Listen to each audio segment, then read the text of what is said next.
Good evening, Fernwood. It is your pay-per-view attending pal Neil here, and it's time for us to pay nothing at all to watch another episode of Mary Hartman, Mary Hartman.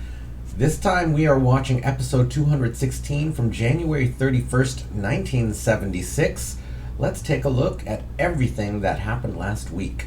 There's a woman lying in the hospital in Fernwood that people generally believe is Loretta. However, this woman wrote a note to the doting Charlie that said she didn't recognize him at all. Loretta has been living with an alternate identity and has no memory of her life. She is now called Lulu and is a waitress in a spot called Lou's Place. She has been wrapping the men there around her finger, but recently accepted a proposal of marriage from Max Slattery, a trucker who works around the state and occasionally shows up at the factory.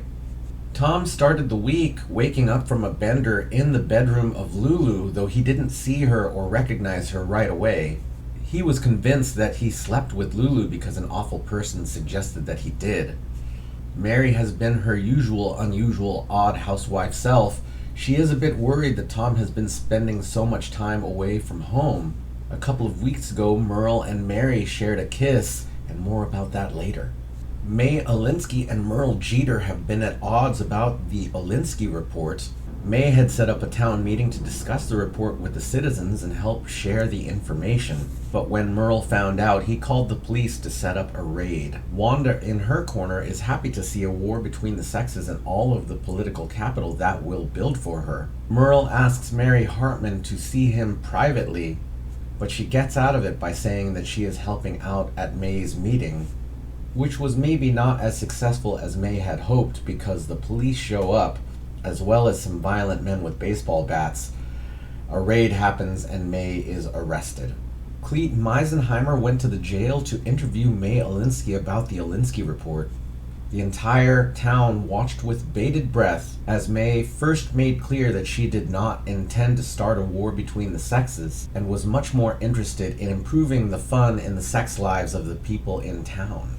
Many of the women in town, as well as Charlie with the mummy woman, eagerly waited for May to share the hidden details. And May lets loose that all you need to do to have more satisfaction in the bedroom is to spend some time stimulating the. And then last Friday, Tom was hesitant to tell Charlie what he had seen at Lou's Place. Tiny comes in and the conversation switches to the Alinsky report. Most of the guys complain about how their lives are getting more complicated. Tom says that he has Mary in line, but then Mary shows up with Tom's lunch and Tom gets very uncomfortable. At the jail, May gets a visit from Merle. Merle admits defeat and says that he's better off if he lets May leave. He gives her her stolen research and sets her free. In the Hartman kitchen, a conflicted Charlie is not sure what to tell Mary about Tom. Mary asks Charlie if Tom has been sleeping with another woman, and Charlie stays silent, but then mentions Lou's Place, and Mary sets off to see what she can find there. At the jail again, Patty gets a visit from her mother, who is remarkably withholding and quite standoffish. Pat's mother believes that Patty murdered Garth, but Patty protests and we the audience know she didn't. Then back at Lou's Place, Tom confronts Lulu about her identity, but Lulu isn't having any of it. She's content that she will be marrying a strong man like Max Slattery and resists returning to her other life. However, Tom has one more question for her, and that is if they slept together. And after Lulu is clear that they didn't have any sex, Tom gives her a hug, and at that moment, Mary walks in, sees them hugging, assumes the worst, and leaves in a panic. And everyone, that is last week altogether. Why don't we get started?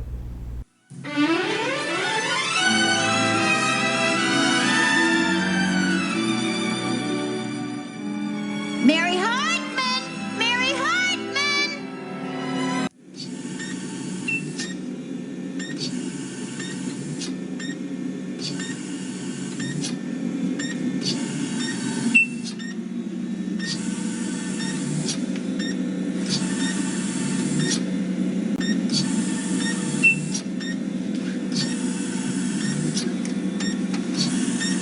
Honey? Loretta? me, Charlie. Sweetheart, I had a dream. Had a dream last night, and the Lord told me that you were coming home soon. I was thinking that if you're coming home soon, maybe it'd be a good idea to sit up for a while, sort of move around a bit, sort of loosen your muscles up. Because when we get you home, we want you all loose and bouncy like your old sweet self, honey. Loretta? Loretta? Good morning, Mr. Hagway. Haggers. How is she, Doc? She is better, isn't she? Well, I have some good news for you and some bad news Terrific. for you.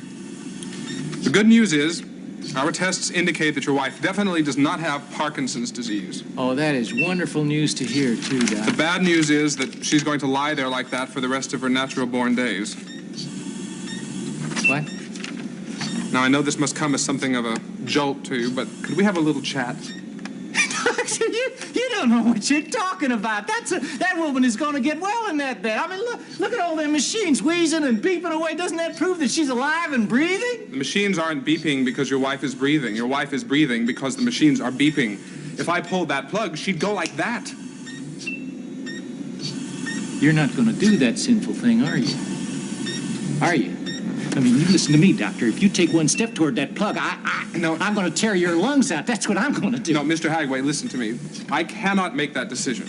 No! Any decision to disconnect this equipment has to come from you. Yes! All I can do is inform you from my many years of experience with hopeless cases like this who have drained the resources and ruined the lives of their loved ones.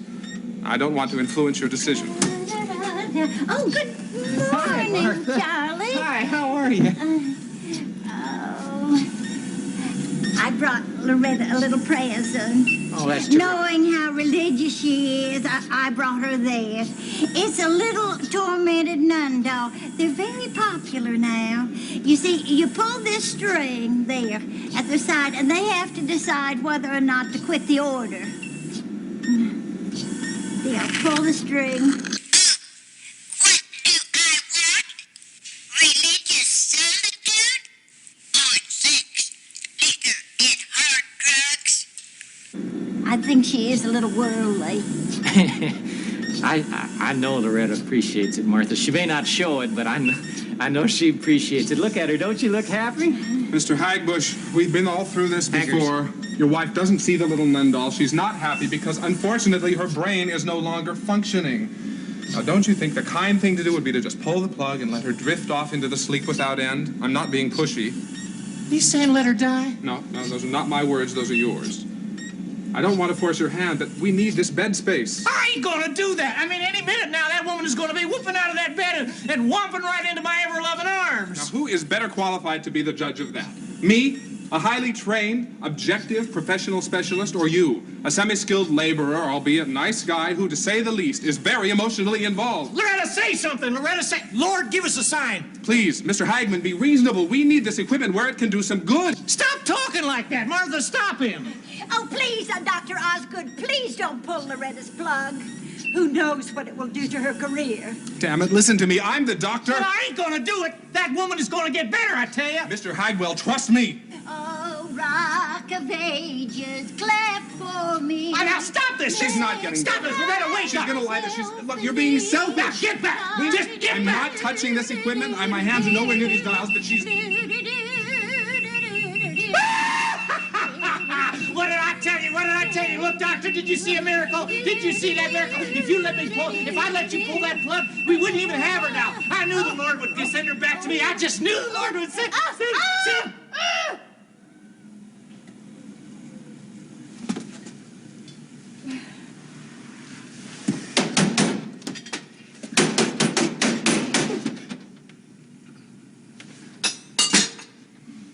Well, that settles that.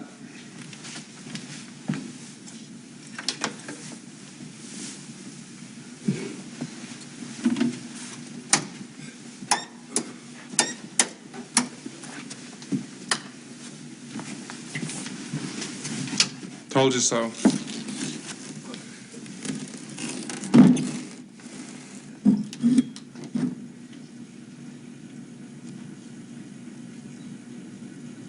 gone?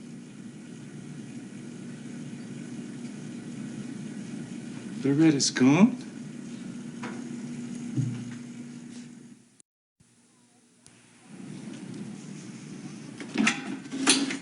Now, just follow orders, obey the rules, and you won't get into any more trouble than you're in now.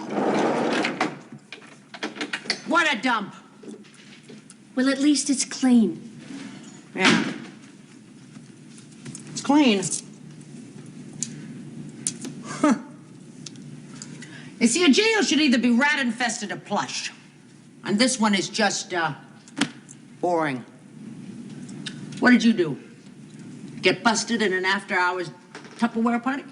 What? What are you charged with? Murder. You putting me on.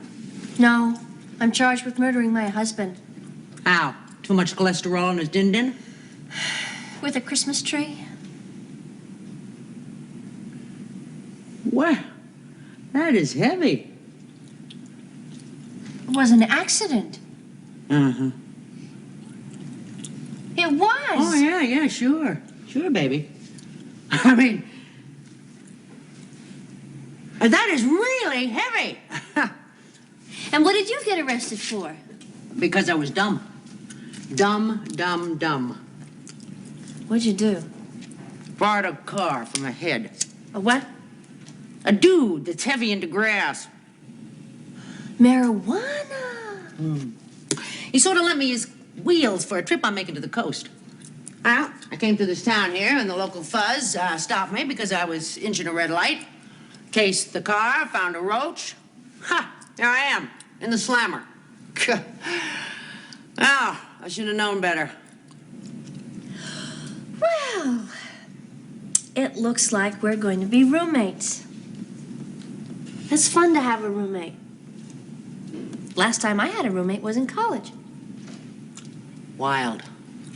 Maybe we could become pom-pom girls. Okay. Look, honey, I'm not going to be around here long enough for us to become buddy-buddy. Well, the judges in Fernwood are no, they give long sentences for marijuana. Judges? I'm not going to say any judges. By the time my case comes up, I am going to be long gone.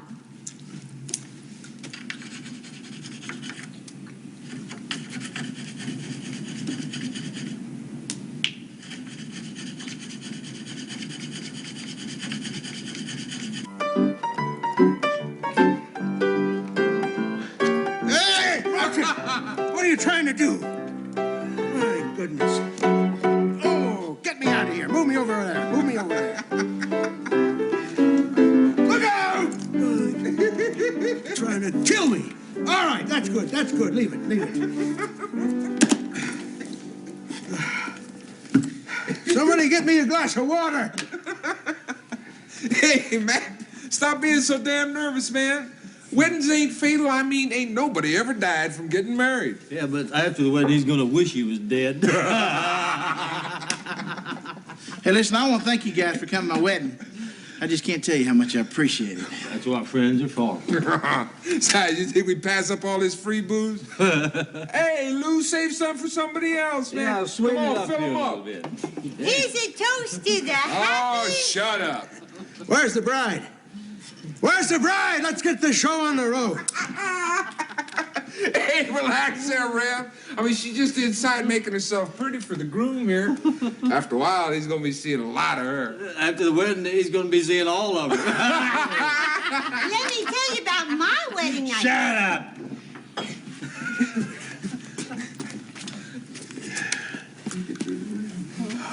Hey, listen, Lou, I hope there ain't no hard feelings between me and you, you know. I mean, I know you wanted to get hitched to Lulu and everything, but, well, that's the breaks. Nope. No hard feelings. Good Lord. You all right, Lou? For the $10 I was paid to do this, I'm not going to hang around all day. Now, let's get this thing going. You two, come on, get over there. Get over there by this piano player. Come on, you guys. You, get over there. Come on. Stay where you are. Oh, promise me that's so... Shut up! All right, let's have the music.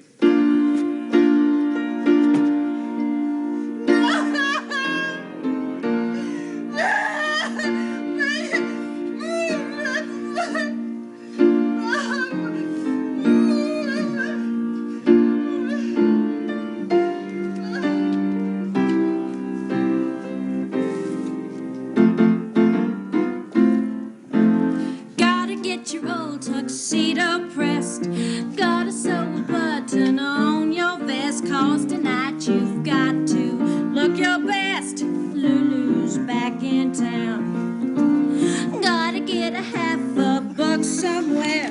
Gotta shine your shoes and slick your hair. Got to get yourself a boutonniere. Lulu's back in town. Tell all your pets, all your blondes and brunettes, that Miss Lulu regrets that you won't be around. You can tell the mailman not to call. You ain't coming home until the fall. In fact, you might not come back home at all. Lulu's back in town. Lulu back in town. Be quiet! What the hell is the matter with you people? This is a sacred moment. Besides, I gotta get back to my rehabilitation training, so let's get on with it. Dearly beloved, we are gathered together today to join this man and this woman in holy matrimony.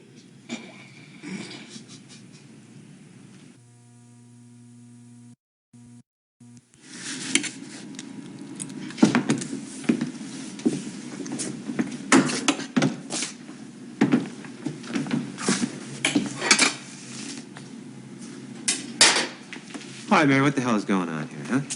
Huh? Look, I come home last night and you won't talk to me, and you slept downstairs? And now my breakfast isn't ready? Now, what the hell is going on here? Practicing.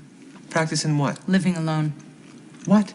I would have started practicing earlier, but no one had mentioned that the marriage had broken up. See, that's your trouble, Tom. You don't communicate. It is very important in a marriage to communicate. Otherwise, the other person might miss the fact that the marriage is over. I don't know what the hell you're talking about. Well, don't be hard on yourself, Tom. I mean, a lot of times we don't remember what we're talking about. A lot of times we don't even know who we are. I mean, like, for example, I had no idea until last night that I was the wife, the kind of a wife who would follow her husband to Lou's Cafe. Oh, Mary, no. Oh, Tom, yes.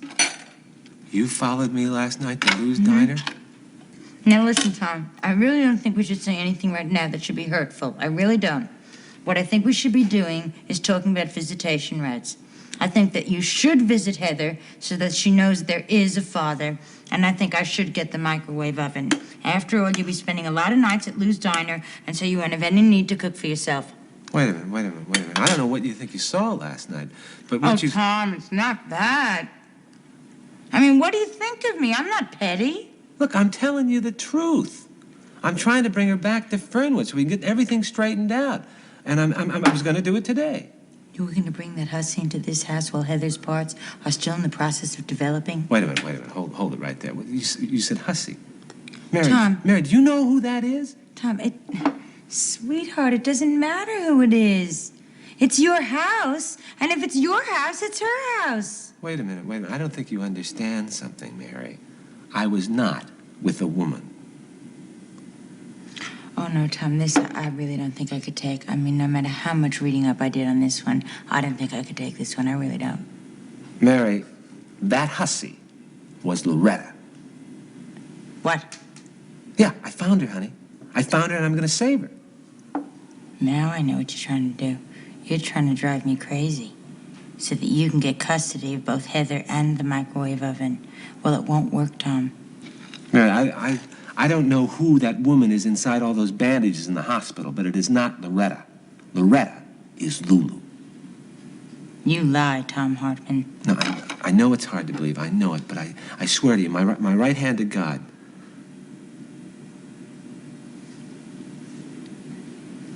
So how did you find out? Well, I woke up in her bed yesterday morning, and Are you deliberately trying to drive me crazy? Mary, it wasn't that way. It's a long story. Look, the important you thing... tell me the story. I'll tell you what's important.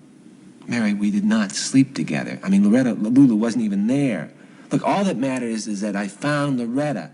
Now, she's lost her memory, and she thinks she's Lulu. Tom, I really think that you ought to take 2 aspirin. I think you ought to take 2 very large aspirins and a very nice tall glass of cereal. Hey, you know what? I better call Charlie. I'll call Charlie. Hey, he'll weep for joy. And maybe the sight of him will bring back Loretta's memory, huh? What do you think? Do you think we ought to... I'll go find him, and then we'll all go over to Lou's Diner? Mary? Mary, what are you thinking about? A new soap opera. Search for a nap.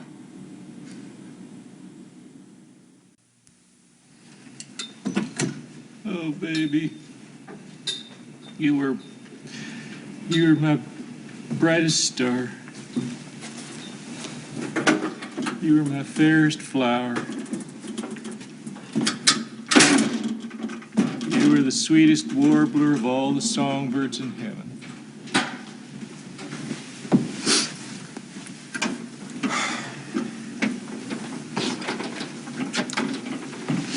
I know, Mr. Hagstein, it's difficult. But life must go on. Your wife wouldn't want you to grieve like this all over the bed. She's out of her suffering now. How do you know? You don't know anything about her suffering. All you saw was somebody wrapped up in bandages all the time. You had no idea what kind of a person she was at all. Oh, my soul. Oh, Lord, take me too if I can't have her here by my side. Life is for the living. And hospitals are for the sick and dying. And there's a long list of patients waiting to get into this room to suffer. I'm sorry, Mr. Hagway. We're going to have to ask you to leave. No, there's been a mistake, I tell you. There's been a mistake. There's been a mix-up. I tell you what you do. You go down. You didn't check all her vital signs, doctor. There must be some left. There must be some left, doctor. I mean, you didn't check them all. Maybe you overlooked one. Doctor, please tell me. Just tell me that Loretta is alive. Just tell me that Loretta is alive, and I'll be your friend. Mr. Hagbush, please. I know it's difficult. I know it's painful. And I know it's hard. It's very natural. But you have to face reality.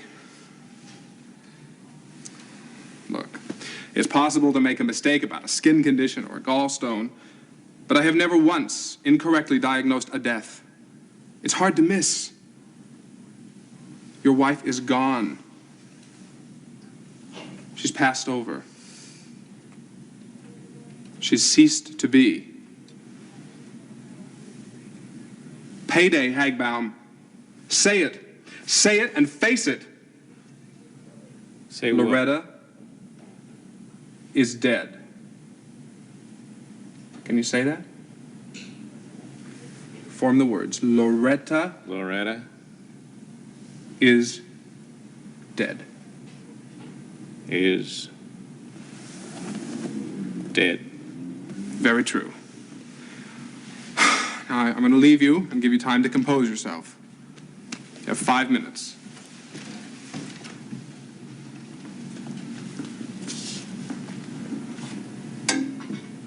Loretta is dead. Loretta is dead. Hey, Charlie. Hey, listen, Charlie, listen. I got something to tell you. Loretta is alive. Loretta is dead. No, she's not. No, she's not. She's alive. She's as alive and well as you and me. She is. Tom, it's nice of you to cheer me up, but the doctor's right. I got to face the fierce and ugly truth. Loretta is dead. Hey, Charlie, listen to me, will you? Will you listen to me? Now, I don't know who this mummy was that expired in this bed, but that was not Loretta. Loretta is alive, I'm telling you. Loretta, I saw her last night with my own eyes. Now, I don't have time to explain. She's lost her memory. And she's out at Lou's Diner right now. Come on, Tom, we're gonna go get married. Tom, you wouldn't kid me about a thing like that. This is no time for practical jokes, Tom. It's hard enough to bear as it is. Charlie, will you listen to me? Now, every word I'm telling you is the truth. Now, listen. She's alive.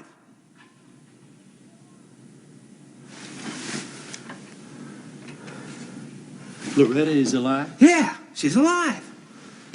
Loretta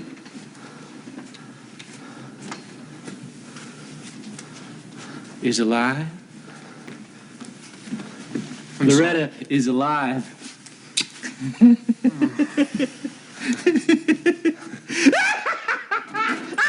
Loretta's alive. Loretta's alive. Oh, sweet merciful Lord, thank you, Lord. Now with Loretta alive, there's nothing that's ever going to get me down again. Come on, Tom, let's go. Wait a minute, Charlie. Wait a minute. Listen. I hate to put a damper on your day. But what? Well, I don't know how you're going to take this, but Loretta's about to get married.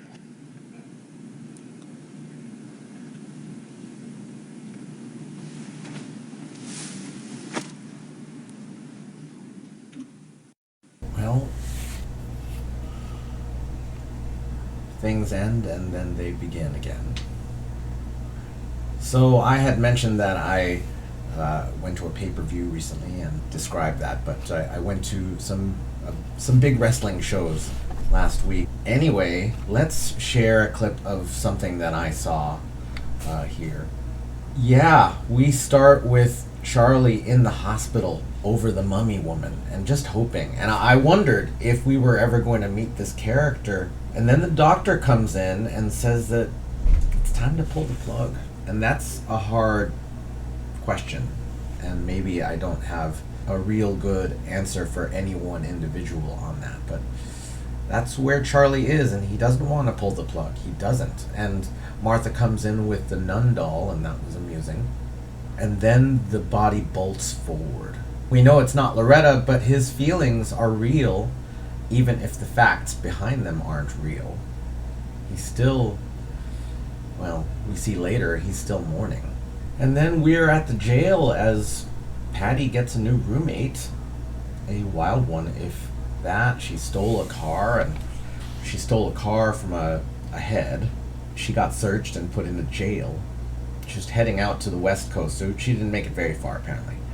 I noticed on the calendar that Patty was in February, and then, because of technical difficulties, noticed later that it was February of 1927. I don't know if the 1977 and 1927 calendars would line up, but it was an odd bit to notice. Patty is as innocent as can be, and just a kind and sweet human being, and this woman is, I don't think we got her name, but she is clearly rough and tumble. Well, her plan is to escape. And Patty picks up her cigarette, which I think is just a cigarette, not a joint. But she whiffs at it and is trying to take it in, I guess. And then we swipe over to Lou's place, where it's hopping. Two of those horrible men. I forgot the man who abducted Lulu, but clearly he is forgotten too.